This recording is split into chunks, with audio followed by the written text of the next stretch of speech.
좀 이따 바로 줄 겁니다. 그죠? 받으시고. 어제 그제 수업하셨죠? 그죠? 우리 이제 세 번째 수업이네요. 그죠? 선생님들한테 뭐 시험에 관한 얘기를 많이 들으셨을 거고, 그죠? 그래서 저도 간단하게 그 관련된 얘기를 좀 하고, 그리고 세법 얘기 좀 하고, 그리고 수업을 시작하겠습니다. 일단 우리 중개사 시험이 이제 몇 점이 합격인지 아시죠? 이제 몇 점 맞으면 합격합니까? 그렇죠. 60인데 여기 되게 중요한 얘기가 지금 잘하셨네요. 평균 60이에요. 그러니까 60점 맞으면 합격하는 게 아니라 평균 60을 맞으면 합격이에요. 이 말이 되게 중요한 거예요. 그러니까 만약에 우리 중개사 시험에 이게 없잖아요. 이 말이 빠지고 과목별로 60점 그러면 합격률이 뚝 떨어집니다. 그러니까 무슨 얘기냐면 전 과목을 다 해가지고 다 60을 맞아서 합격하기가 어렵다는 얘기죠. 그렇게 공부하면 힘들어요. 근데 다행스럽게도 평균 60이니까 이건 무슨 뜻이에요? 전부 다 잘 필요는 없다는 거죠. 그러니까 잘하는 과목에 점수 좀 많이 따고 좀 어려운 과목은 좀 과락 면허권 정도 해서 평균을 맞추면 된다는 얘기죠. 그렇기 때문에 우리 시험은 공부를 하면 합격을 해야 되는 거죠. 그러니까 저는 개인적으로 항상 그 생각을 합니다. 이 시험은 1년 공부하면 무조건 다 붙어야 돼요. 다 붙어야 되는 거예요. 그게 정상인 거예요. 근데 왜 떨어지냐면 기본이 안 돼서 그래요. 기본. 그러니까 1년 공부 이건 누구나 맞을 수 있어요. 평균 60은. 근데 여기서 이제 뭔가 공부하면서 뭔가 계획이 잘못됐든 뭐 여러 가지 변수가 생기면서 이 점수가 밑으로 떨어지니까 떨어지는 거지, 이 시험은 공부가 1년 하면 합격하는 공부입니다. 근데 이제 그러면 중개사 공부를 시작하시면 어제 뭐 학기론도 하고 하셨죠? 첫 시간에. 그죠? 첫 주에. 그죠? 그러면 여러분 공부가 이 공부는 어려울 것 같아요? 쉬울 것 같아요? 중개사 시험 안 어렵습니다. 이거는 쉬운 공부입니다. 어려운 공부가 아닙니다. 근데 공부를 하다 보면 생각했던 것보다 어렵습니다. 그러니까 이제 올 때는 자신감을 가지고 옵니다. 원래 중개사 시험은 공부한다고 마음을 먹었을 때는 그래도 이제 학교 다닐 때 줄반장 이상 해보시고 나름대로 근거 없는 자신감도 있고 해가지고 뭐 이까지 하면 되겠지 하고 왔다가 막상 들어보니까 아니거든요. 그럼 어라? 이게 아니네. 그래가지고 초반에 그만두시는 분이 굉장히 많습니다. 한 달, 2주 한 듣고 이게 내 길이 아니야. 그런 분들은 어차피 1년 가도 못 붙습니다. 그러니까 무슨 얘기냐면 이 공부는 쉬운 공부지만 그렇다고 해서 내가 생각한 대로 금방 이렇게 딱 가는 공부는 아닙니다. 절대적으로 그런 건 없어요. 그러니까 계획이 필요한 거죠. 쉽게 말하면. 그죠? 그럼 예를 들면 우리가 공부하는 공부가 1차도 있고 2차도 있는데 월요일 날 학개론이 1차 과목이고 어제 중개사법 2차 과목이었죠. 그죠? 그럼 세법도 2차 과목인데 2차는 뭐 보셨죠? 어제 배우신 중개사법이 2차 과목이고 그다음에 뭐 그죠? 세법도 있고 공시법도 있고 등기법도 있습니다. 공시법도 있고 그다음에 공법이 있어요. 뭐 들으셨겠지만 문제가 얘는 40문제가 나오는데 세법하고 공시를 합해서 40문제가 나옵니다. 두 개 합해서. 그래서 얘가 세법은 문항수는 적습니다. 16문제 나오고 얘가 24문제, 얘가 40문제 이렇게 나오는데, 그러면 이제 평균 60을 맞으려면 제가 생각하는 기준은 이렇습니다. 얘가 30개, 40개 중에, 그리고 얘 세법은 10개. 이렇게 맞으면 돼요. 그럼 딱 60점이에요. 되게 쉽죠? 다 맞을 거 없어요. 그죠? 그러니까 뭐가 좀 어려워요? 중개사법이 30개를 맞아야 돼요. 40개 중에. 그죠? 근데 얘는 30개 아니라 35개 만점도 맞을 수 있어요. 그러니까 2차 과목은요, 얘 때문에 붙는 거예요. 그러니까 평균 60에 지대한 공헌을 하는 애가 얘예요. 이 말은 중개사법이 30개 밑으로 내려가면 2차 붙기가 굉장히 어렵다는 거죠. 그러니까 올해도 뭐 매년 시험을 보면 다 뭐라고 할 것 같아요. 시험 본 사람들이 이번에 시험 쉬웠어. 그런 분 없습니다. 다 어려웠다고 그래요. 그러니까 역대 합격자 불러놓고 물어보면 다 뭐라고 그래? 자기가 시험 볼 때가 제일 어려웠다고 얘기해요. 그러니까 당연히 작년에도 그랬고 올해 시험 본 분들도 다 끝나고 뭐라 하겠어요? 올해 시험 진짜 어려웠어요. 그럽니다. 근데 발표 나오면 붙는 인원은 거의 비슷합니다. 그 얘기는 어차피 기본 대인 사람은 어렵게 나오든 쉽게 나오든 합격을 한다는 얘기죠. 그죠? 그러니까 여기서 얘를 잘하면, 얘 같은 경우는 원래도 쉽게 나오는데 작년보다 더 쉽게 나왔어요. 올해는요, 중개사법이. 그래서 여기서 30개, 여기서 한 35개 맞았다 쳐봐요. 그럼 얘는 과락만 면하면 됩니다. 16개. 그럼 평균 60이 나와요. 그래서 점수가 남죠, 그래도. 그죠? 그러니까 2차 과목은 사실 얘가 이제 키포인트라고 볼 수 있습니다. 근데 이제 공부를 시작하면 어디를 제일 열심히 하냐면 얘를 제일 열심히 합니다. 여기다 목숨 겁니다. 공법에다가. 왜? 얘가 양이 많거든요. 양이 많고 외울 게 되게 많아요. 그러다 보니까 이게 되게 중요하다고 해서 여기다 목숨 겁니다. 근데요, 그걸 하셔야 됩니다. 어느 과목이 얘가 더 중요하다 그런 과목은 없습니다. 왜냐면 평균으로 가기 때문에 배점도 똑같습니다. 한 문제당 2.5점이에요. 그죠? 그러면 나는 내가 쉽게 점수를 딸 수 있는 데서 하나를 더 맞추는 게 낫지. 막 양도 많고 어려운 걸 막 지기 공부해가지고 하나 맞추려면 진짜 힘들죠. 시간도 많이 투자되고. 그죠? 그러니까 이걸 하지 말라는 얘기가 아니라 어느 한 과목에 몰빵하면 절대 안 된다는 얘기죠. 2차 과목은. 근데 여러분 제가 장담하지만 여러분 공부 시작하면 여기다 몰빵합니다. 이 전체 100이면 이 공법에 50을 갑니다. 그럼 나머지 여기다가 50을 가지고 막 분산합니다. 이렇게 공부하면 이 시험은 떨어집니다. 뭐 이건 제 개인적인 생각이에요. 선생님마다 할게 저희 틀리니까. 저는 그렇게 생각합니다. 왜? 이게 양이 많아 외울 거 되게 많고요. 그러다 보니까 점수가 생각보다 많이 안 나옵니다. 그러니까 공법을 24개 맞는 게 60점 24개잖아요. 이거 24개 맞는 게 굉장히 힘듭니다. 생각보다. 암기할 게 너무 많아가지고. 저도 이제 중개사 공부를 해서 옛날에 오래전에 자격증 따고 똑같이 학원을 다녔었거든요. 근데 저는 이걸 되게 잘했거든요. 얘는 거의 한 개도 안 틀리고 만점 맞고 막 그랬어요. 그러니까 얘가 점수가 잘 나오니까 저는 항상 여유가 있습니다. 제가 떨어진다는 생각을 해본 적이 없는 거죠. 왜? 나는 무조건 붙을 거니까. 그죠? 그럼 얘 여기서 뭐 크게 점수 안 나와도 신경 안 씁니다. 근데 얘가 잘 되면 얘도 잘 되게 돼 있어요. 자신감이 생기니 공부 또 열심히 하게 되죠. 그래서 우리가 중요한 건 전략입니다. 공부를 1년을 하는데 무대뽀로 공부하면 안 되고요. 그죠? 이런 계획을 짜가지고 거기에 맞춰가면 되는 거예요. 공부를. 그죠? 세법은 16개 중에 10개가 목표입니다. 10개. 그럼 16개 10개면 성공한 겁니다. 왜? 얘가 어렵진 않습니다. 근데 10개 맞는 게 쉽진 않습니다. 왜? 공부를 안 해요. 얘는 안 해요. 얘는 그러니까 10문제 나오니까 얘는 안 하는 거예요. 16문제니까 얘는 안 하고 맨 얘하고 얘만 하는 거야. 얘는 언제? 막판에 하면 점수 안 나와요. 그러니까 그런 식으로 가면 안 되고 어쨌든 계획을 짜서 공부하시면 되는데 어쨌든 일단 과목은 이런 식으로 돼 있습니다. 자 그러면 수업을 처음 들으시면 공부가 당연히 어렵죠. 그죠? 근데 한 2주 듣고 안 하시는 분들은 웃긴 게 여러분 그나마 지금은 기초과정이라 아주 기본적인 것들만 설명합니다. 근데 이제 뒤에 가면 이제 민법도 있고 내일 민법도 하고 공법, 공시법을 합니다. 근데 걔네들은 들으면 무슨 얘기인지 모르는 경우가 되게 많아요. 그럼 왜 그렇게 써요? 자, 우리가 반영 과목 6과목이 1차 포함해서 다 법과목입니다. 하나 빼고. 월요일날 배우신 학계론. 그죠? 이거는 법이 아니죠. 얘 말고 나머지 5개는 다 법과목이에요. 자, 그러면 이 법과목이라는 건 시험이 어디서 나온다는 거예요? 법 조문에서 시험을 냅니다. 그죠? 근데 이 법조문은 정해져 있습니다. 제가 아무리 양이 많아도 어차피 정해진 법조문이 딱 있고 그 안에서만 시험을 내는 거예요. 그러니까 이 조문을 벗어나면 그 문제는 이신중감이 돼 문제를 낼 수가 없어요. 그러면 우리가 이제까지 29번 시험을 봤는데 지 아무리 조문이 많고 많아도 정해진 범위 안에서만 문제가 나왔겠죠. 그럼 제 아무리 천재라도요 한 번도 안 나온 문제를 낼 수는 없습니다. 개정상 아닌 이상은 낸 걸 또 내고 그런 거죠. 그죠? 근데 똑같이는 못 내니까 느낌만 다르게. 그죠? 똑같은 얘기인데 약간 느낌만 다른 느낌 받도록 문제를 내는 게 되게 많아요. 예를 들면 뭐 우리 세법 같은 경우 이런 게 있어요. 뭐 예를 들면 나중에 배우는데 이런 뭐 사용자를 이런 경우는 사용자를 납세 의무자를 한다 이렇게 돼 있거든요. 근데 그걸 다음에 낼 때는 어떻게 돼요? 사용자를 납세 의무자를 하는 경우도 있다. 이런 식으로 해요. 같은 말이에요. 그죠? 근데 느낌은 약간 다르죠. 결국은 이 정해진 한도에서 계속 나온다는 거죠. 문제가. 돌고 돈다는 얘기죠. 그러면 우리가 처음 딱 수업 들을 때 무슨 얘기인지 왜 모르느냐면 이 법과목은요. 법조문이 나와요. 이건 우리가 평상시 사용하는 용어가 아니잖아요. 그죠? 그럼 여러분이 여기 민법이나 뭐 공시법 이런 나온 용어를 평상시 학교 졸업하고 나서 거기 나온 용어를 우리가 평상시 사용하느냐? 안 하죠.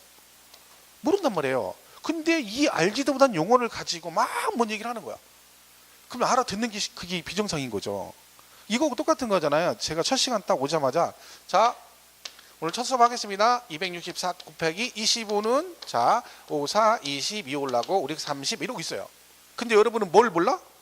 구구단을 몰라요. 구구단을 안 해온 상태야. 근데 제가 첫 시간 오자마자 막 이걸 설명하고 있는 거예요.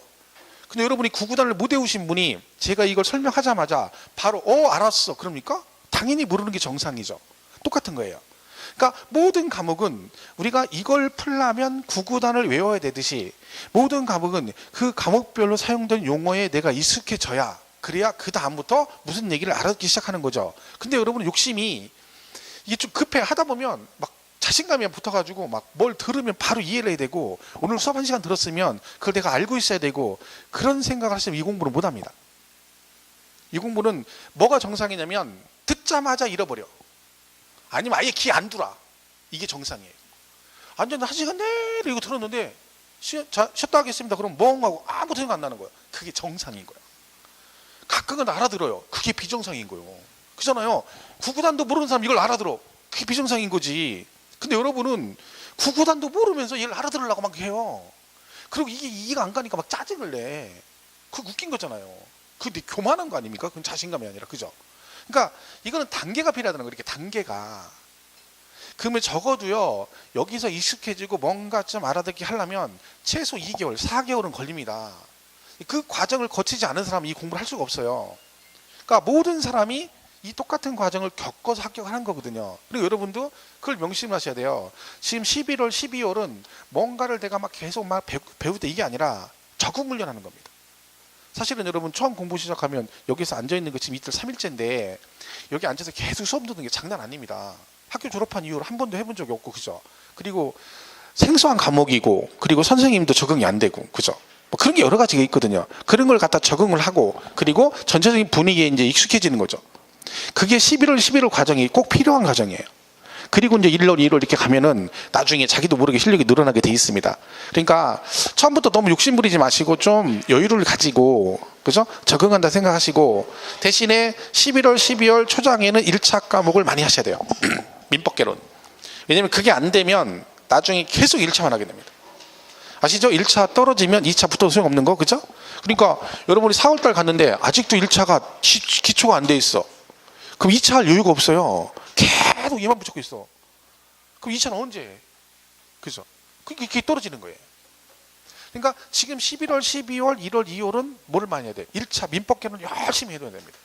그게 잡히면 이 공부 쉬워지는 거예요. 그리고 우리 학원은 특징이 그 원장님이 민법생이다 보니까 민법 살벌하게 합니다. 학원에서 막 무료 강의도 엄청 하고, 그러니까 막 그것만 따라가도 뭐 민법은 점수가 안 나올 수가 없어요. 민법은. 그죠? 근데 이제 막 힘들긴 하죠. 또 공부하려면. 그죠? 계획표도 다 있어요. 막 보면 저기 뒤에. 그러니까 내일 아마 민법선생님 오시면 설명을 하실 겁니다. 근데 그거는 뭐 크게 걱정 안 합니다. 민법은 뭐 워낙에 선생님 강의도 잘 하시고 또 뭐 또나게 열정적으로 하시니까 민법은 아마 힘드실 수도 있어요. 막 계속 막 쉬는 날 오후에 막 물특강 해주고 이러니까. 그죠?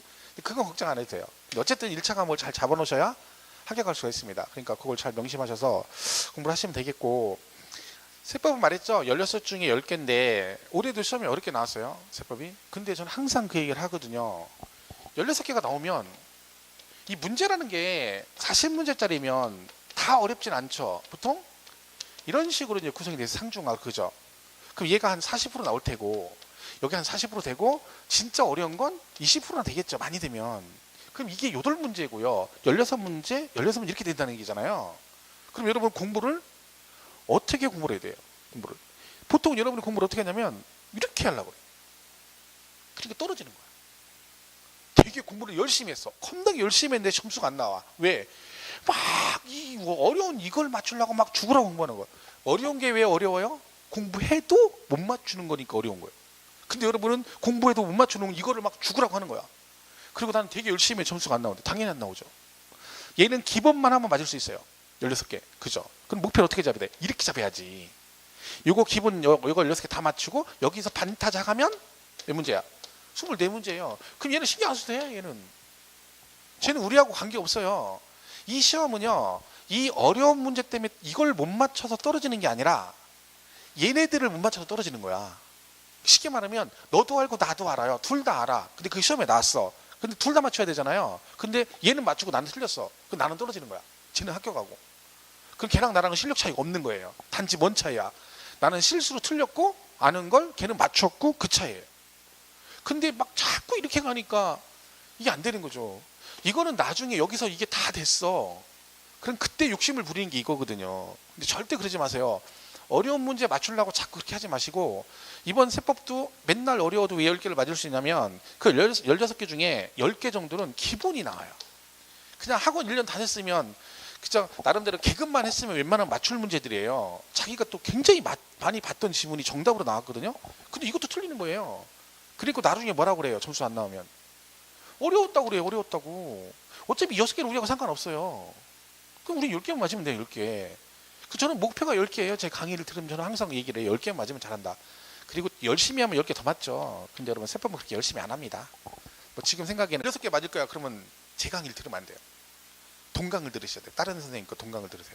왜 저는 16개밖에 강의를 안 해요. 왜냐면 이걸 다 맞추게 강의하려면 여러분 세법 어려워서 강의 못 들어요. 그럼 제가 책을 다 하면 돼요. 처음부터 끝까지. 뭐 시험에 10년에 한 번 나오든 가뭄에 콩나시 한 번 무조건 다 하는 거죠. 그러면 여러분 죽는 거야. 공부하기 힘들고 점수가 오히려 10개가 더 안 나와요. 근데 그럴 필요가 없거든요. 그죠? 왜? 과목이 여러 과목이 있으니까. 그래서 과목별로 이 특징을 잡으시면 되고, 가끔 가다가 특이하게 세법이 겁나게 어렵다는 사람들이 있어요. 근데 그분들한테 물어보면 뭐라고 하냐면, 자, 세법은 왜 어렵습니까? 그러면 두 가지 얘기를 많이 해요. 첫 번째는 얘가 계산 문제래요. 여러분 세법은 계산 문제 아닙니다. 세법은 계산 문제 나옵니다. 한 문제. 매년 한 문제가 나와요. 계속. 진짜 계산 문제 많이 나오는 게 뭔지 아세요? 학계론이에요. 학계론은 사실 문제 중에 거의 10문제 가까이가 계산 문제예요. 걔는. 우리 세법은 16개에 하나, 2개도 아니고 맨날 하나 나와. 하나. 그럼 이 계산 문제 어떻게 하면 되냐? 찍어요. 찍어. 세법은 제가 얘기를 해요. 저는 진짜 그렇게 얘기해요. 계산 문제 찍으라고 얘기를 해요. 풀지 마세요. 그러니까 수업을 하다가 제가 계산 문제를 하는데 이해가 안 가. 근데 옆 사람은 막 이해하고 고개를 끄덕끄덕해. 소용없어요. 끄덕끄덕은 그 사람이나 깜빡깜빡하고 나나 둘 다 시험 문제 하면 둘 다 찍어요. 왜? 이게 계산 문제가 쉽지 않아요. 그러니까 어렵다기보다는 짧은 시간 안에 풀 수 있는 문제가 아니에요. 그리고 웬만큼 공부해서는 이거 풀 정도까지 세법을 열심히 하진 않아요. 100이면 100 다 그래요. 제가 경험한 바에 의하면. 그러니까 이건 아예 마음 편하게 찍는다 생각하면 되는 거야. 그럼 계산 문제는 아닌 거죠. 얘가 숫자 많이 안 나옵니다. 생각보다. 숫자 진짜 많은 건 공법이나 그런 것들이죠. 거긴 숫자 엄청 많습니다. 근데 세법은 이상하게 얘는 계산 문제라 어렵고 숫자 때문에 이런 말도 안 되는 생각을 가지고 있는 거죠. 그런 거 아니에요. 그러니까 간단하게 하면 돼요. 계산 문제는 찍어라. 올해도 계산 문제 나왔죠. 당연히 하나가. 그죠? 근데 거의 양도세에서 나오다가 올해는 예외적으로 취득세 파트에서 문제가 나왔는데, 제가 그냥 농담으로 그러거든요. 수업하다가 혹시 계산 문제 뭘 해서 나오는지 잘 모르면 그냥 문장 다 그 숫자 다 더해가지고 그냥 답 쓰라고 그랬거든요. 근데 만약에 제가 그 한 말 기억하고 문제 풀었으면 정답을 맞출 수 있었죠. 거기 나온 숫자, 박스 안에 숫자 다 합해가지고 답을 고르면 걔가 정답이었어요. 그죠? 그러니까 이제 그 결과론이고, 보통 여러분 1번, 2번, 3번 이렇게 오지선당이잖아요. 그럼 여러분 만약에 찍을 때 여러분 같으면 몇 번 찍을 것 같아요? 3번 찍어요, 보통. 그죠? 작년, 재작년, 그전년 3년간 계산 문제 정답이 3번이었어요. 근데 이건 결과론이에요, 결과론. 그죠? 왜냐면 얘는 안 찍거든요. 얘는 너무 잃는 것 같고, 얘는 너무 늦은 것 같고, 얘가 딱 안정감이 있거든요. 앞, 좌우로 2개씩에 딱 3번 찍으면 안정감이 있어요. 그러니까 나중에 문제 풀 때도 문제 풀다가 1번에 정답이 나오잖아요. 그럼 불안해요. 왜? 내가 벌써 이렇게 맞출 리가 없는데? 얘가 1번에 나올 리가 없는데? 이렇게 해서 막 불안하게 생각해. 그래가지고 막 다른 애를 막 읽어요. 막 읽어가지고 이쪽에서 약간 의심 가는 게 있어. 그렇지, 얘가 답인 것 같아. 이래버려요. 근데 요즘 시험 문제는 1번도 있고 2번도 있고 3번 답이 다 있잖아요. 비슷해요, 숫자가. 그죠? 근데 본인을 못 믿는 거야. 이럴 리가 없다. 내가 이렇게 빨리 답을 골릴 리가 없다. 이런 거지. 근데 믿을 건 본인밖에 없는데, 그죠? 그런 불안한 마음으로 공부를 하면 안 되겠죠. 그죠? 근데 결론은 그거예요. 이 공부는 그냥 합격할 수 있어요. 합격할 수 있어요. 포기만 안 하면 합격할 수 있어요. 근데 모르겠어요. 지금 출발이니까 그런데 여기서도 분명히 또 중간에 1, 2월 달 하다가 중간에 포기하시는 분이 있을 수 있어요. 뭐 개인적인 사정이나 이런 거라서. 근데 특별한 그런 거 아니면 강의가 너무 어렵다라고 생각해서 한다면 포기하지 마세요. 그거는 처음에는 다 그렇다겠죠. 말씀드린 대로. 좀 지나면 적응이 돼요. 처음에 다 어렵잖아요. 지금 수강생들 처음 본 얼굴 며칠 안 봐가지고 어색하기도 하고 뭐 그런 것도 있죠. 또 선생님들도 뭐 쟤는 내 스타일이 아니야 이럴 수도 있고. 근데 그냥 팔자련이 하세요. 뭐 예를 들면 저를 보고 쟤 진짜 난 저런 머리 싫은데 이럴 수도 있잖아요. 옛날에 사귀었던 남자친구가 저랬어. 날 차고 간 남자친구 저놈이 막 안 좋은 생각이 나. 그죠? 근데 그렇게 따지면 저도 여러분이 다 마음에 드는 건 아니에요. 서로 입장이 똑같은 거죠. 그러니까 올 1년은 팔자련이 하고 그냥 그래서 서로 인내하면서 사는 거죠. 저도 강의할 때 인내 많이 하거든요. 왜? 옛날에 나를 차고 간 여자하고 비슷한 여자가 있을 때가 있어요. 짜증나게 첫사랑 막 그럼 막 볼 때마다 강의할 때마다 짜증나는 거예요. 그럼 그 학원 갈 때마다 막 마음을 추스리고 막 강의하면서 울컥하는 걸 참으면서 하거든요. 여러분들 그런 게 혹시 있으시면 사람마다 다 이상이 다르기 때문에 그죠? 진짜 제 옛날 강의할 때 어떤 분이 쉬는 시간에 오셔가지고 저한테 막 그러시는 거예요. 자기 옛날 첫사랑하고 진짜 제가 닮았대요. 그래서 자기는 처음에 깜짝 놀랐대. 근데 그분이 와서 저한테 그러시는 거예요. 이제 애엄마시죠. 막 나이 좀 드셨는데 그래도 그 얘기를 몇 번 하시는 거예요, 저한테. 그죠? 근데 저는 아니거든요. 처음 보는 사람인데, 그죠? 그럴 수 있죠. 근데 공부를 열심히 했어요, 그죠? 왜냐면 그때 사이가 좋았었나 봐. 뭐, 그죠? 안 그랬으면 제가 만약에 저를 차고 갔다 그러면 저한테 와서 그 얘기 하시겠어요? 짜증 나겠지. 근데 좋은 뜻으로 얘기하시길래 다행이었지, 그나마. 그죠? 그러니까 그런 것처럼 생각하셔가지고 하시면 되고, 하나만 더 얘기하고 수업을 하겠습니다. 여러분, 그 콩나물 길러보셨나요? 어렸을 때 저희 어머님이 콩을 기르시면 콩나물에 물을 주죠. 콩에. 그 물이 어떻게 돼요? 빠져나가잖아요, 다. 근데 계속 물을 주면 어느 순간에 얘가 콩나물이 자라기 시작하면 얘가 엄청 자랍니다. 그죠? 공부도 똑같아요. 여러분이 현재 콩나물 콩인 거지. 그럼 지금 수업을 듣고 여러분이 공부하는 건 거기다 물을 주는 거예요. 근데 뭐예요? 듣자마자 빠져나간다 했죠? 그럼 실망하면 안 된다는 거지. 계속 물을 줘야 된다는 거예요. 언제까지? 싹이 트기 시작할 때까지. 한번 싹 트기 시작하면 콩나물 살벌하게 자랍니다. 이거 계속 먹어줘야 돼요. 그죠? 공부도 똑같아요. 근데 여러분은 이걸 못 견디는 거야. 이 기간이 최소 4개월 이상은 지나야 이게 싹이 틀나가는 거 느낌이 받기 시작하거든요. 근데 한 2달하고 막 그리고 내가 포기해버려요. 그럼 콩나물이 이게 자랍니까? 안 자라지? 어림도 없는 얘기예요. 그죠? 근데 그 생각하시고 내가 공부 좀 안 된다 싶으면 뭐라 그래? 아직 나는 콩인 상태구나. 이렇게 생각하면 돼요. 물을 더 줘야 되겠구나. 그랬더니 어떤 분이 그래 나는 계속 6월달 내년 6월 됐는데도 나는 아직도 콩이구나. 그러면 이제 그분은 포기하셔야 돼요. 왜? 6월쯤 되면 뭐라도 나야 되거든요. 막 6, 7개월 물을 줬는데 아직도 콩이야. 그럼 좀 문제가 있어요. 근데 그건 그때 가서 판단하시면 돼. 지금은 판단할 때가 아니다. 그런 얘기죠. 자, 그러면 우리 과목이 이제 제가 가르치는 과목이 이겁니다. 이렇게 돼 있어요. 그죠? 자, 공인중개사가 하는 일이 뭘 하는 거예요? 그쵸, 중개하는 거예요. 뭘 중개해요? 뭐? 그죠? 부동산이죠, 부동산. 그죠? 부동산. 저는 이제 제가 질문을 혹시 할 때가 있어요. 저도 모르게. 그러면 그 질문할 때, 생각을 깊이 하시면 틀려요. 왜냐면 저는 단순한 것만 물어봐요. 속으로 내가 질문했는데 속으로, 이게 답일까? 그게 답이에요. 그런 것만 물어보니까 너무 머리 많이 굴리지 마세요. 서로 골치 아파. 그래서 저는 어려운 걸 안 물어봐요. 왜? 어차피 대답 못 하거든요. 그럼 물어본 저도 곤란하고 여러분도 곤란하고 입장이 곤란해져. 그래서 그런 건 안 물어봐. 설마 얘가 답이겠어? 그런 것만 물어봐요. 가끔 가다가. 왜? 여러분 기살리려고 하는 거니까. 그죠? 그런 거죠. 자, 세법은 잘만 들으면 돼요. 외울 거 없고 하나 미리 말씀드리는데 필기하지 마세요. 다른 과목은 모르겠어요. 근데 세법은 필기하지 마세요.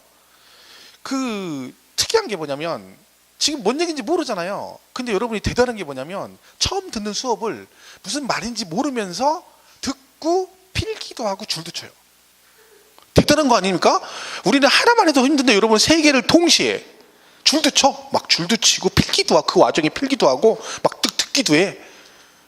팔방민이 굶어 죽는다겠어. 그렇게 여러 개 잘하는 사람이 안 돼.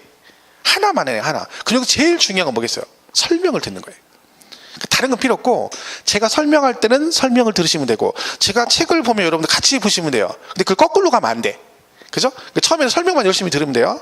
자, 얘가 우리가 중개사 하는 일이 부동산과 관련된 거니까 부동산을 거래하다 보면 뭐예요? 세금을 내게 되죠. 거래 단계에서. 그죠? 그때 내는 세금을 배우는 겁니다. 자, 예를 한번 들어볼게요. 뭐 이런 게 있어요. 여기 부동산 이득이 있다 쳐봐요. 부동산 그럼 대표적인 게 토지와 건축물이죠. 그죠? 자, 여기 땅이 있어, 땅. 이걸 이제 거래를 해요. 갑하고 을이 거래한다. 이렇게 거래한다 쳐봐요. 그죠? 자, 그러면 이걸 거래하다 보면 자, 얘는 이 땅을 갑이 가지고 있다. 을한테 뭘 한 거예요? 팔았어요. 얘는 뭐 한 거고? 산 거고. 그죠? 자, 얘는 팔았고 얘는 샀다고 그래요. 이걸 우리 세법에서 좀 있어 보이게 파는 걸 뭐라고 하냐면 양도했다 그래요. 양도. 사는 걸 뭐라고 하냐면 취득했다 그래요. 취득. 다른 얘기요? 얘는 양도를 한 거고 얘는 취득을 했어요. 그러면 이 부동산을 얘는 양도했고 얘는 취득을 했습니다. 그러면 얘는 양도했으니까 팔았으니까 얘도 뭘 내고 세금을 내고 얘는 샀으니까 얘도 세금을 내야 됩니다. 그죠? 그런데 우리가 이거 사고 파는 과정에서 사자마자 바로 팔더라도 중간에 어떤 과정을 잠깐 거칩니까? 사서 뭐 일단 가지고 있다가 파는 거죠. 그죠? 그럼 어떤 단계를 거쳐? 중간에 가지고 있다가 파는 그 단계를 거치게 돼 있어요. 그 가지고 있는 걸 우리가 뭐라고 하냐면 보유한다고 그래요. 보유. 그죠? 그럼 결론은 내가 어떻게 하는 거야? 부동산은 내가 사서 뭐 하고 있다가 가지고 있다가 나중에 파는 거죠. 그럼 결국 이 부동산이 거래가 되는 과정, 중개가 되는 과정에서는 취득하고 보유하고 양도하고 이 세 단계를 거치게 되는 거죠. 그럼 세금은 이 단계별로 세금을 다 내야 됩니다. 하나만 내는 게 아니라, 자, 양도했을 때 낸 세금이 뭘까요? 아는 거. 양도세, 양도세. 봐봐요, 양도세. 정답입니다. 양도, 소득세. 아는 거 있으면 열심히 대답하세요. 왜? 또 대답할 수 있는 기회가 내일하고 모레 글 필요는 없어요. 이번 주 유일하게 오늘만 대답을 할 수가 있어요. 그리고 맞출 수 있는 건 오늘밖에 없어요. 내일부터는 그대 앞에 서면 난 왜 작아지는지 그냥 막 하면 다 고개 숙이고 있어요. 왜? 눈 마주치면 질문할까 봐 겁나가지고. 내일부터는 그런 현상이 일어날 거예요. 그죠? 근데 세법은 그나마 유일하게 고개 들고 대답도 하고 맞추는 경우도 있어요. 그죠? 아는 얘기죠? 양도, 소득세. 그죠? 취득을 하게 되면 뭘 낼까요? 취득세를 내면 취득세. 그죠? 취득세를 내고 여기에 등기 등록과 관련해서 등록세인데 이제 등록 면허세라는 걸 내게 됩니다. 그리고 갖고 있으면 뭐가 나오나요? 재산세를 내죠. 그리고 얘 재산이 겁나 많아. 그럼 다음 달에 또 나오는 게 있어요. 뭘까요? 종합부동산세 들어보셨죠? 그게 종합부동산세예요. 종부세 그러죠. 그 종부세 이름이 원래 뭐예요? 종합부동산세예요. 종합부동산세.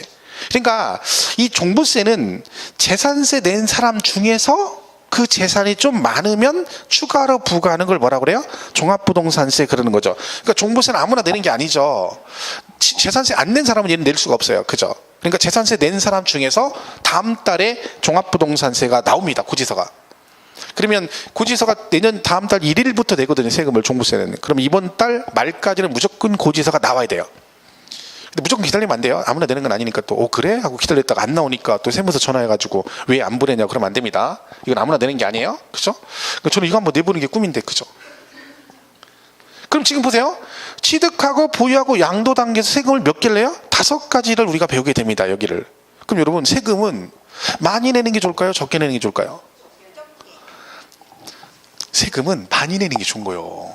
많이 내는 게. 세금 봐봐. 그럼 여러분 적게 낸다 그랬지? 그럼 지금 생각해봐. 속으로 본인이 1년에 세금 얼마나 내나 생각해봐요. 얼마나 내나? 100만 원 내? 1년에? 아닐걸요? 그죠?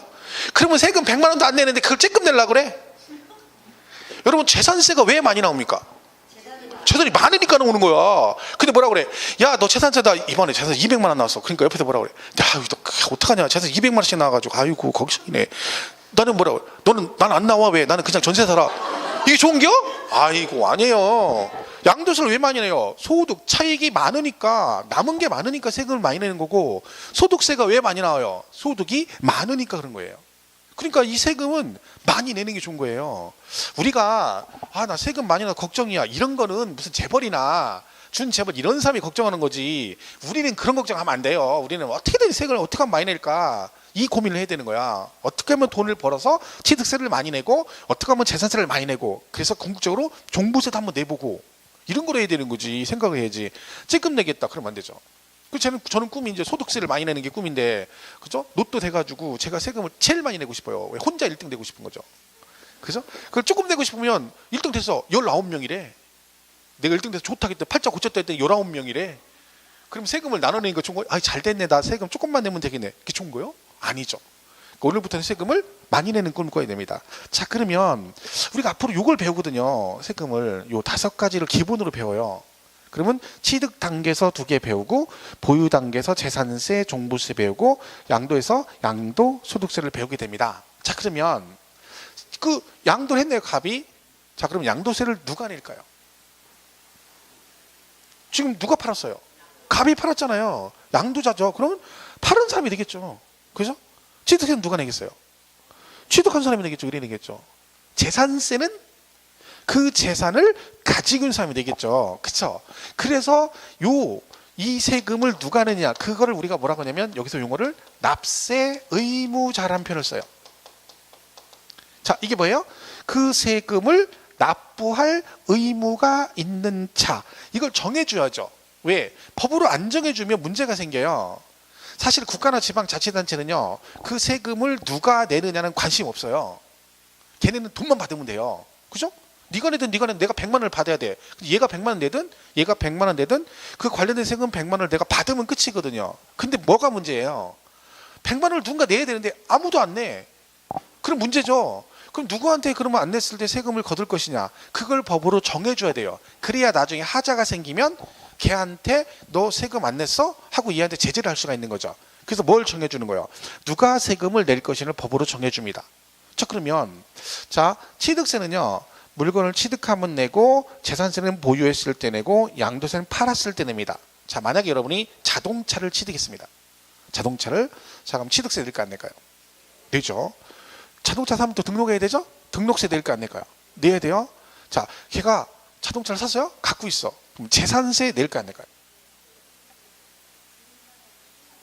그러니까 이걸 물어보면 되게 처음에 이제 물어보면 대부분 이제 낸다고 하는 분들이 가끔 있거든요. 근데 그분들은 자동차세를 생각하는 거죠. 저는 뭘 물어봤는데 재산세를 물어봤죠. 근데 자동차세를 안 물어봤죠. 우리 중개사가 자동차세를 뭐로 배우겠습니까? 여러분 이거 따가지고 나중에 자동차 중개 매매할 거예요? 중고차 매매? 아니잖아요. 자동차세는 냅니다. 하지만 우리는 안 배웁니다. 자, 재산세는 자동차세를 안 냅니다. 자, 근데 자동차가 벤츠야. 벤츠. 종부세 낼까 안 낼까요? 종합부동산세. 제 이름이 얘 이름이 뭐라고 돼 있어요? 종합. 그다음 뭐라고 돼 있어? 부동산세라잖아. 이름을 왜 종합부동산세라고 적겠어요? 부동산만 세금을 낸다는 거예요. 그죠? 앞에 종합이 붙었네요. 그럼 뭘 하란 얘기야? 종합, 그 부동산 어떻게 하란 얘기야? 종합이니까. 합산하란 얘기예요. 합산하란 얘기예요. 그러니까 종부세는 무조건 합산이에요. 본인이 앞으로 돼 있는 부동산을 합산해 가지고 세금을 계산해요. 그러니까 이름이 종합부동산세야. 취득세는 왜 취득세라고요? 취득할 때 내니까 취득세고 등록할 때 내니까 등록세고 그런 거죠. 우리 사람 이름도 똑같잖아요. 이름을 줬을 때는 그대로 살아라고 이름을 줘준 거예요. 그죠? 저는 이제 저도 아버님 이름을 줘줬는데 제 이름은 외자거든요, 제가요. 근데 이제 이렇게 이제 이게 이제 빛나력자거든요. 근데 제가 학교 다닐 때, 대학 다닐 때 이거 이름을 딱 써놨는데 제 친구가 책을 넣었는데 갑자기 책을 제가 찾아준다고 하더니 야! 이 적적이 누구야? 이렇게 한 거예요. 그래서 이 적적은 그 사람을 그렇게 이름을 이게 불글적자거든요. 두 개 합해서 혁자인데 쉽게 이걸 따로따로 읽은 거예요. 이렇게 그래가지고 왜요? 이름 외자라고 생각 안 한 거죠. 그죠? 이게 적적이 누구냐 그래서 지금도 그놈이 전화하면 적적이다 그래요. 그죠? 대학 졸업한 지 한참 됐는데 그죠? 이름은 이게 발그력자죠. 밝게 살아라고 줘준 거죠. 여러분도 이름을 다 그렇게 줘준 거 아니에요. 똑같아요. 법을 만들 때는 그 용어는 압축을 하는 거죠. 그 내용을 최대한 표현할 수 있는 그 압축해서 문장을 단어 용어를 만들기 때문에 그 용어를 잘 해석을 하면 한자 해석을 하면 대략적으로 얘가 뭘 의미하는지 알 수가 있어요. 자, 그러면 자동차를 사면 재산세, 종부세 안 냅니다. 양도세도 안 내죠. 그 땅을 사면 어떻게 돼요? 취득세 내고 그거 담보로 돈을 내면 저당권 설정하면 등록세 내고 그 땅 갖고 있으면 재산세 내고 많으면 종부세 내고 팔면 양도세를 내게 됩니다. 자, 그럼 왜 자동차는 왜 취등록세는 내는데 얘네들은 안 내느냐 그 얘기죠. 법으로 정해준 거예요. 왜? 만약에 취득세는 물건을 취득할 때 내는 거잖아요. 근데 만약에 제가 1,000만 원짜리 MTB 산악 자전거를 샀어요. 자전거를 1,000만 원짜리를 그죠? 그러면 이거 사고 나서 얘가 취득세를 내야 되느냐 안 내느냐를 알아야 되잖아요. 자, 자전거를 1,000만 원짜리 사면 취득세 낼까 안 낼까요? 안 내요. 그러면 제가 볼펜을 샀어. 취득했잖아요. 이것도 취득한 거잖아. 돈 주고 샀으니까. 근데 법으로 정해줘야 되는 거죠. 무엇을 취득했을 때만 취득세를 내고 무엇을 가지고 있을 때만 재산세를 내라. 그 법으로 정해주는 겁니다. 그러니까 지금 얘가 토지를 산 거죠. 이게 뭐예요? 부동산이잖아요. 부동산. 이걸 우리가 뭐라고 하냐면 과세 대상이라고 그래요. 이게 뭐예요? 세금을 부과하는 대상. 그러니까 취득세 부과 대상은 이런 게 있고 재산세 부과 대상도 이런 게 있다라고 법으로 정해줍니다. 그럼 아까 우리가 자동차는 왜 재산세와 종부세, 양도세를 안 내냐면 얘네들을 법으로 만들 때 그 재산세 과세 대상에 뭐가 안 들어가 있어요? 자동차가 안 들어가 있는 거예요. 그러니까 세금을 내고 싶어도 낼 수가 없는 거죠. 근데 토지는 다 들어가 있어요. 다 들어가 있어요. 왜냐하면 생각해보세요, 여러분. 우리가 세법을 배우는데 뭐와 관련된 세법이라고요? 부동산과 관련된 거예요. 그럼 얘네들은 다 뭐랑 관련된 거야? 부동산과 관련된 조세죠. 그러니까 여기에 다 토지는 다 들어가는 거예요. 대상에. 그런 식으로 무엇을 사고 팔았을 때 세금을 낼 것이냐 대상을 정해주는 걸 뭐라고 한다? 과세 대상. 그러고 그 세금을 누가 낼 것인가 정해주는 걸 뭐라고 그래요? 납세 의무자라 합니다. 그러면 중요한 건 이제 이 세금을 걷는 거죠. 얘가 매매를 1억에 했어요. 1억에. 그렇죠? 그럼 여러분 만약에 토지를 1억짜리 샀다 쳐봐요. 그럼 취득세를 내셔야 되죠. 얼마짜리 샀다고요? 1억짜리. 그럼 얘는 취득세를 얼마에 대해서 내야 되나요? 1억에 대해서 내겠죠. 자, 그러면 얘가 세금을 낼 때 세금을 계산을 해야 되는데 얼마에 대해서 세금을 낼 것이냐 그 기준을 정해줍니다. 그 기준을 우리가 뭐라고 하냐면 과세 표준이라고 합니다. 자, 그 세금을 부과할 때 기준이 되는 금액 얼마에 대해서 과세할 것이냐. 왜냐하면 기준이 정해져야 세금을 계산할 수 있거든요. 그리고 이 기준이 정해지면 요 1억 원을 다 낼 것이냐 아니면 이거의 50%만 낼 것이냐 그 비율 크기를 정해줍니다. 그걸 우리가 뭐라고 하냐면 세율이라고 그래요. 세율. 그죠? 세율 그러죠. 세율. 그러니까 여기다가 예를 들면 얘다가 4% 이런 식으로 가는 거죠. 그러니까 결론적으로 세금을 계산하려면 뭘 알아야 돼요? 얼마를 기준으로 할 것이고 기준 금액에다가 여기다 뭐 얼마의 크기만큼 과세할 것이냐 세율을 정해주게 되는 거죠. 그래서 이 두 개를 곱하면 우리가 나중에 이제 산출세액 이런 식으로 계산을 하게 됩니다. 결론은 이 세금을 계산하는 뭐가 중요한 거예요? 취득세는 어떤 금액을 기준으로 할 것이고 재산세는 어떤 금액을 기준으로 할 것인가 정해주고 그죠? 그리고 얼마의 크기만큼 과세할 것이냐 세율을 정해주게 됩니다. 그래서 이걸 알아야 세금을 계산할 수 있다 이렇게 되는 거죠. 그럼 법으로 우리가 기본적으로 정하는 게 4가지가 있는 거죠. 무엇을 사고 팔 것이냐 대상, 그리고 누가 그 세금을 낼 것이냐 납세 의무자, 어떤 금액을 기준으로 할 것이냐 과세 표준, 크기는 얼마만큼 해서 세율. 이걸 우리가 이제 배우는 거죠. 앞으로 우리가 주구장창 4가지를 배웁니다. 과세 대상, 납세 의무자, 과세 표준, 세율을 주구장창 계속 배우는 거예요. 그러면 세금을 계산했어요. 그죠? 나왔죠? 그럼 이거 거둬야 되잖아요. 그죠? 징수를 해야 돼요. 징수. 자, 그러면 얘를 징수하는 방법은 2가지가 있습니다. 하나는 내가 직접 가서 얼마에 사고 팔았다고 신고하고 돈을 내는 게 있고, 또 하나는 나는 가만히 있는데 고지서가 날라와서 세금을 걷어가는 방법이 있어요. 내가 가서 직접 뭐하고 신고하고 돈을 내는 걸 뭐라 그래요? 신고납부라고 그래요. 그리고 나는 가만히 있는데 고지서가 날라와서 걷어가는 세금을 뭐라고 하냐면 보통징수라고 그래요. 그러니까 우리가 배우는 조세는 다 이 2개 중에 하나에 해당이 됩니다. 그러니까 여기 있는 애들이 뭐라는 겨? 신고납부 아니면 뭐 보통징수 이렇게 되는 거죠. 그러니까 간단해요. 복잡하게 해서 신고납부는 이름이 그거잖아요. 신고 뭐라고요? 납부. 그럼 누구더러 신고하고 납부란 얘기야? 얘네들. 그러니까 이걸 정해준 거예요. 얘가 세금을 내잖아요. 그러니까 네가 가서 신고도 하고 돈을 내란 얘기고, 그리고 이건 뭐예요? 너는 가만히 있어. 그럼 내가 고지서 보내주면 너는 돈만 내. 그럼 고지서를 누구한테 보내겠어요? 납세 의무자한테 보내겠죠. 그럼 여러분 재산세는 혹시 내신 분 있나? 7월달 9월달에 재산세 내죠. 요거는 재산세는 신고납부일까요? 보통징수일까요? 보통징수예요. 보통징수. 아주 간단한 얘기죠. 그냥 뭐라고 이해하면 돼? 아, 고지서 날라와서 걷어가는 걸 뭐다? 보통징수고, 내가 가서 신고하고 돈을 내는 걸 신고납부를 하는 거죠. 그러면 우리가 배우는 조세 이 5개도 이 2개 중에 하나에 해당이 되겠죠. 이게 뒤에 가면 또 배울 건데 그냥 간단하게 얘기를 하면 이런 거죠. 상식적으로 생각해 보세요. 내가 가서 신고도 하고 돈을 내야 된대요. 그러면 여러분이 가서 그 세금 신고하려면 뭘 알아야 되나요? 그 부동산의 가격이 얼마인지를 알아야 신고를 하든지 말든지 할 거 아니에요. 그죠? 그럼 여러분이 그 부동산 가격을 알 수 있는 경우는 내가 그 부동산을 이 중에서 뭐 했을 때? 샀을 때, 팔았을 때, 보유했을 때 언제예요? 언제 내가 그 부동산의 가격을 알 수 있어요? 내가 팔았을 때 알죠. 내가 돈 받고 팔았으니까. 그리고 또 샀을 때 그래 그 얘기예요. 내가 샀으니까 산 금액은 내가 아는 거고, 내가 팔았으니까 파는 금액은 내가 아는 거죠. 그럼 얘네 둘이 매매하면 등기를 하지 않는 한은 다른 사람들이 얘네 둘이 매매한 사실을 알아 몰라? 몰라요. 누구만 알아?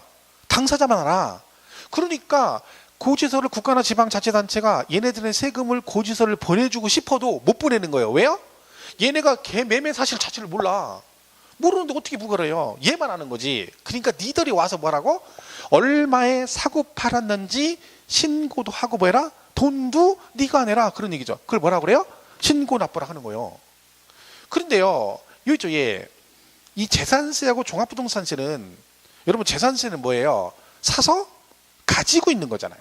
거래 금액이 있어 없어? 없죠. 그러니까 여러분이 신고하고 싶어도 할 수가 없잖아요. 그러니까 나는 신고를 안 해. 왜? 나는 어찌 금액을 모르니까. 그럼 여기서 깎아본 건 누구겠어요? 국가나 지방자치단가 깎아본 거지. 왜? 걔네는 우리한테 세금을 걷어가야 되잖아요. 근데 우리가 신고를 안 해주는 거야. 왜? 우린 가격을 모르니까.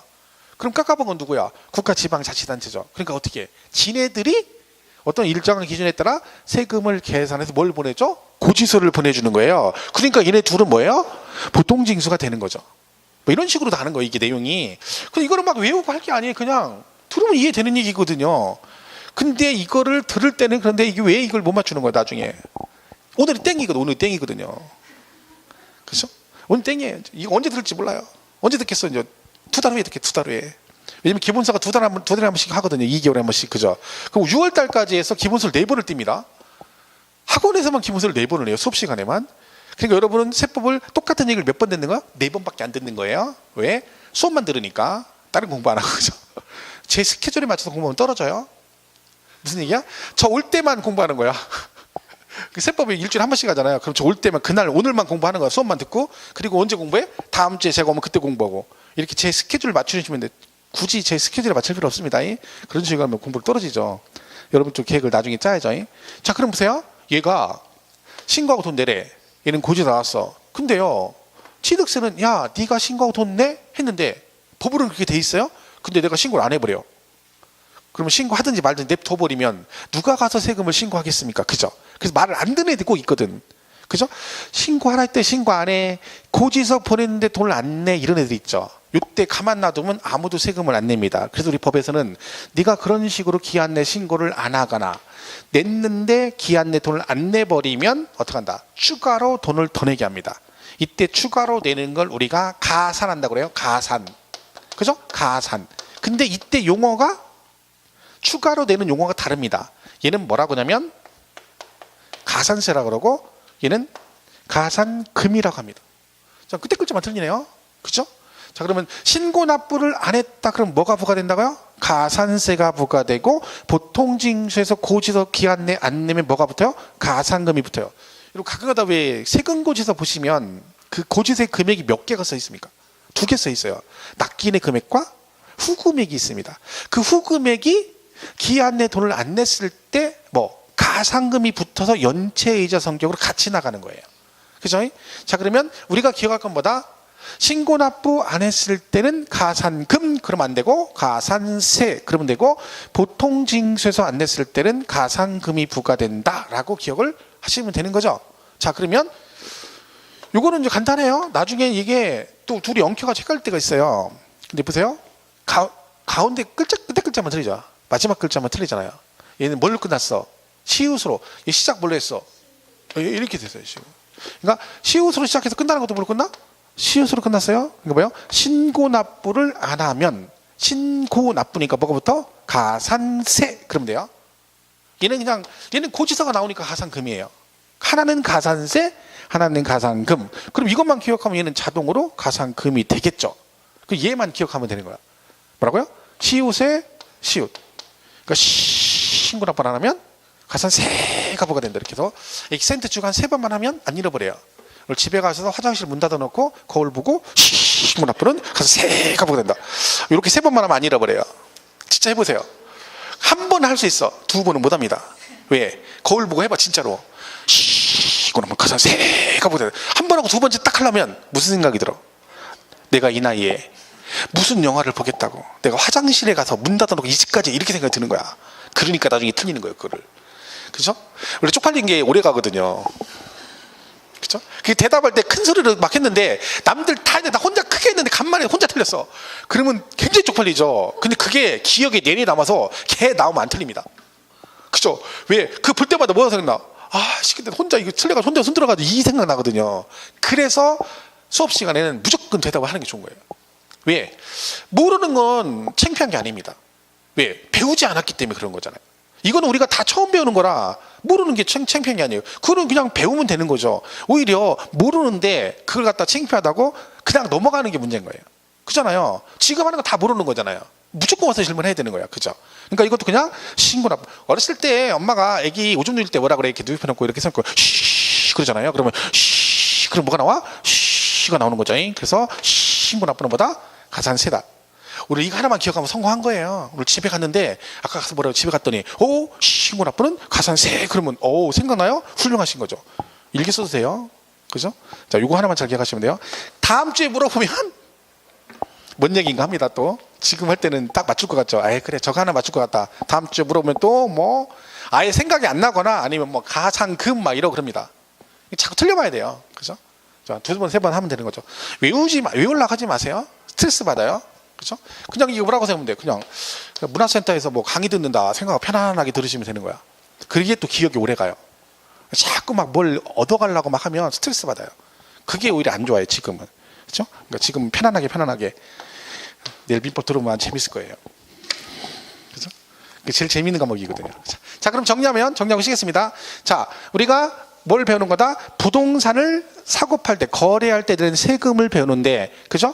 뭐 했을 때, 취득했을 때는 세금이 뭐가 있다? 취득세와 등록세를 배우고, 보유했을 때 재산세와 종부세를 배우고, 팔았을 때는 양도소득세를 내는데, 그죠? 이때 우리가 배우는 게 뭐다? 이 각각의 세무별로 무엇을 사고 팔았을 때 대상을 정해준다. 뭐 과세 대상을 정해주고, 그리고 그 세금을 누가 낼 것이냐? 납세 의무자 정해주고, 그리고 기준 금액을 얼마나 할 것이냐? 과세 표준, 그리고 이에 대한 비율을 정해주죠. 세율.